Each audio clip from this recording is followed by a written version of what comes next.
let's talk walnuts. Walnuts obviously come from walnut trees. They are a nut. A walnut tree grows into a great big tree. It has pinnately compound leaves and it has walnuts on it. Now you can identify a walnut tree. Specifically, I'm going to be talking about the black walnut. The black walnut looks like a green tennis ball, and they're heavy. And if you want to get them out of the tree, if you can find a branch, you can shake the branch and they will fall out of the tree and they will smack you on the head, and it hurts because I've done it plenty of times. But you'll live because I've done it plenty of times. If you didn't live, I wouldn't be here.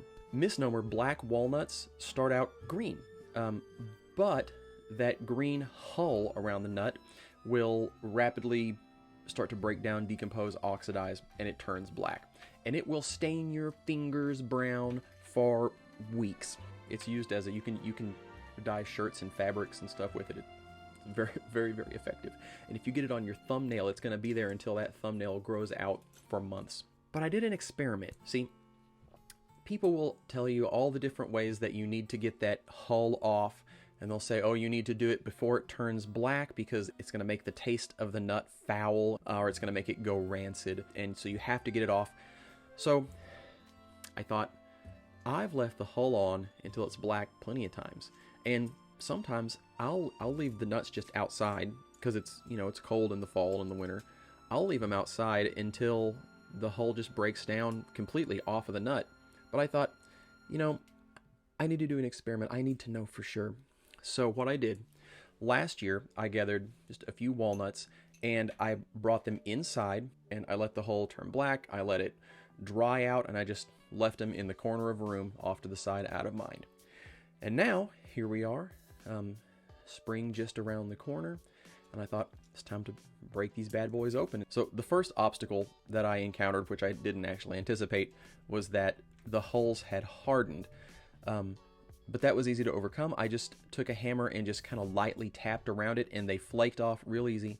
They were powdery, but the coolest thing is that there was no staining at all. Maybe if I had tried to wash them off in water, it probably would have reinvigorated those compounds and stained me, but as long as they were dry, stain was no problem. Then, ordinarily, I have this big heavy-duty rotary nutcracker that can handle black walnuts, but I decided I was already outside, I would just smack them with a hammer.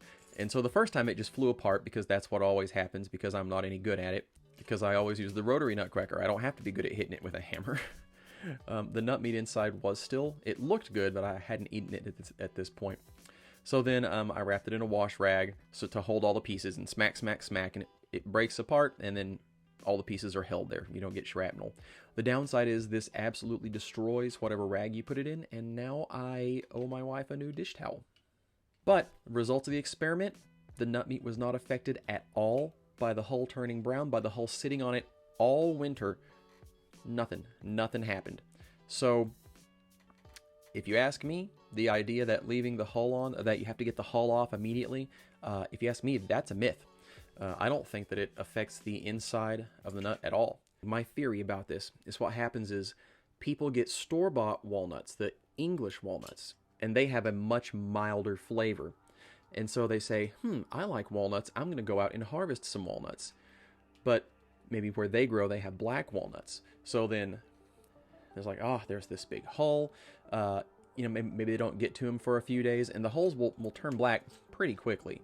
So before they get to them, the hulls have turned black, and then by the time they get everything out and they taste that walnut, and then they say, oh, this tastes so strong, I don't like this. That hull, the hull turning black, must have seeped in through the shell of the nut and tainted the nut meat. That's just my theory. That's my imagining the chain of reasoning. Yeah, there's my experiment and my results.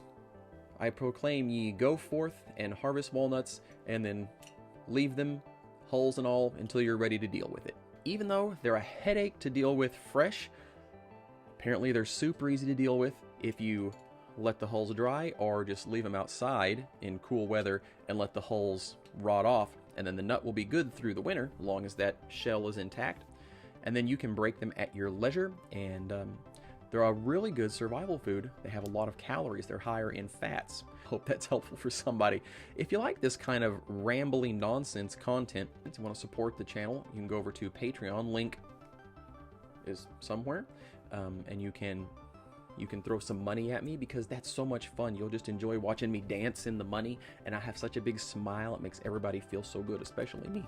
And there are bonus benefits for patrons, ebooks, extra videos. There's the I Could Poison You series, which is not a threat or an instructional manual, but it is very interesting content about poisonous plants, antidotes where there are any, how they might theoretically be used. Again, not a how-to guide. It's to help you write a better murder mystery novel. Also, you can get a shirt. I'm not wearing the shirt, but I have shirts that are for sale on Teespring, and there's a link right here, so you can get one of those.